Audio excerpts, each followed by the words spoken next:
So what are we talking about today? Probably wrestling from 1986, you some bitch.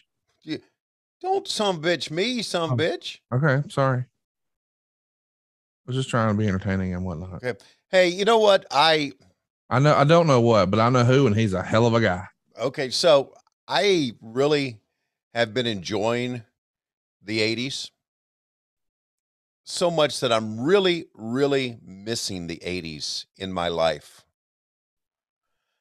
It's fun to go back and watch this stuff, but it's also very, I don't know. It makes me yearn. It makes my heart feel empty at times because Your heart feels empty at times because of I miss it so much.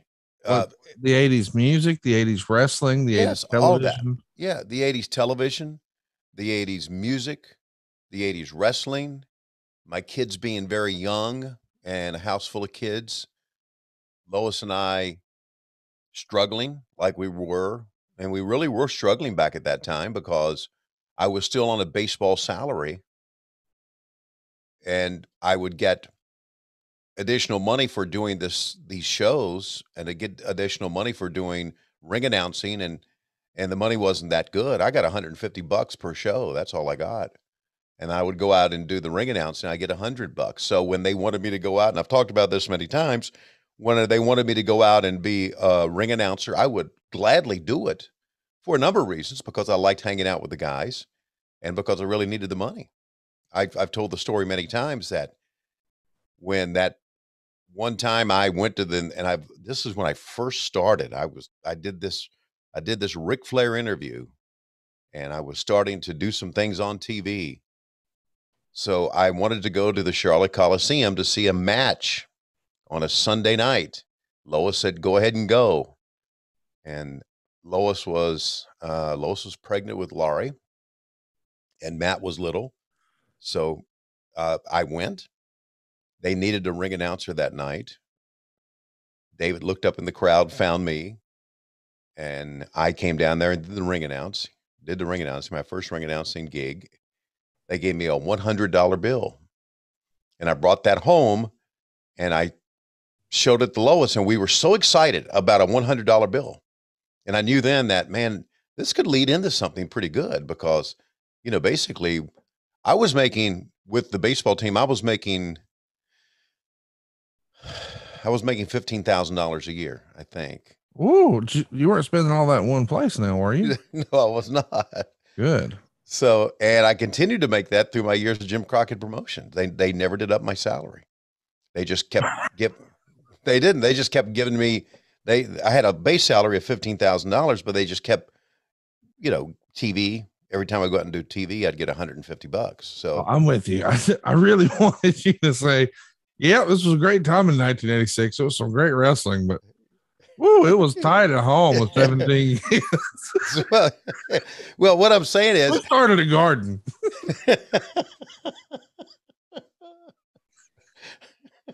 Lois could make some corn. I'm gonna tell you. She's like the Bubba Gump of corn. we used to recycle them. We used to recycle them Pampers. And the corn. You can't properly digest corn. Picking them out for the smaller kids. Some people had hand-me-down clothes. Our kids had hand-me-down lunch. Corn on the cob on Saturday, cream corn Sunday night. Oh God, I don't know why that got me, but no, but really, those times, even though they were tough, they were wonderful times for the family. They really were.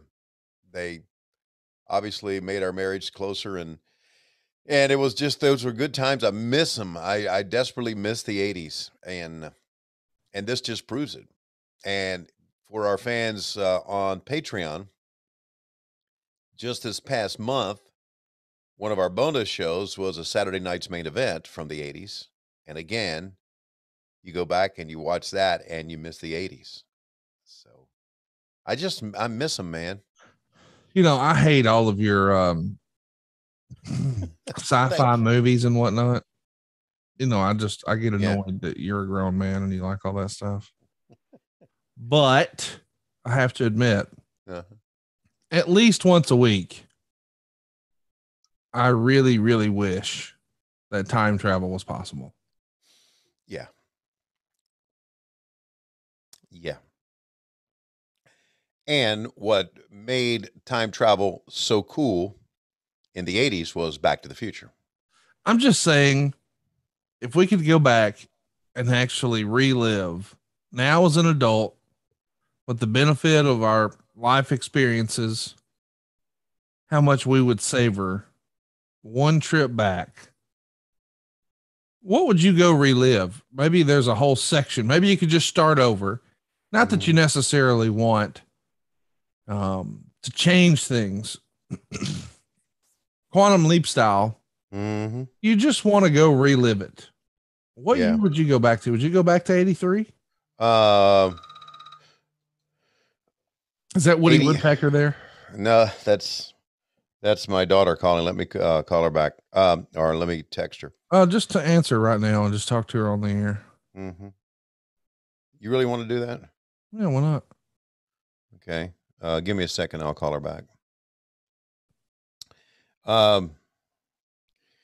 What year would I go back to? Yep. Probably go back to 83. I think when I first started, knowing what I know now and walking into Ric Flair's house and for the first time and going to different places with the kids and Lois, living in that house. We lived in a house in Charlotte, outside of Charlotte in Matthews, North Carolina, which is a great little community. And it was the first house we had owned or had bought. It was good. It was good stuff. I miss that. What year would you go back to? Well, I used to think I would go back to like 1989 because I loved that wrestling so much, but now we've enjoyed so much from 86, which is really my first trip going through like this. It's hard to not think you wouldn't want to go back to like 85 just so you could have been a part of so much fun stuff there. I mean, you would get, even in sports, you get some really fun moments if you come back in 85. I'm with you, man. I miss the 80s. And for that matter, I miss the 90s. The early 90s were great. Think about like that 91 Bulls team, how cool that was. Right. Then Alabama's going to win the 92 national championship. And then we're going to have some really awesome wrestling times in the mid to late 90s, call it 96, 97, 98. So yeah, that period would be fun to relive. And it's interesting to think about like 85 to 1998 and how different everything really was, not just in wrestling, but in sports and in music. And it's pretty remarkable when you think about that. And that's just 13 years. And now to go back and think about 13 years ago now, it doesn't feel like it's all that different compared to like 85, 98. Yeah. Maybe it is. What do you think? Is it way different from 08 to now? Oh, yeah. Oh, yeah. Maybe I'm too old to see that. I think the world has dramatically changed in the last 5, 6 years, 10 years, dramatically. Look what, and I hate to say it all centers on cell phones, but it does. More people look at their phones now than ever before. Go anywhere, sit in the airport and see how many people are on their phones. Hell, go back into a wrestling dressing room. Right. See how many people just stare at their phones. I don't think 10 years ago, 15 years ago, people were doing that. We had phones, but not to where we're staring at them right now. And so, yeah, the world has changed. The music has changed. Gene Simmons said rock and roll was dead. Oh, well, who could forget the great philosopher, Gene Simmons, and these important conversations we're having? Yes.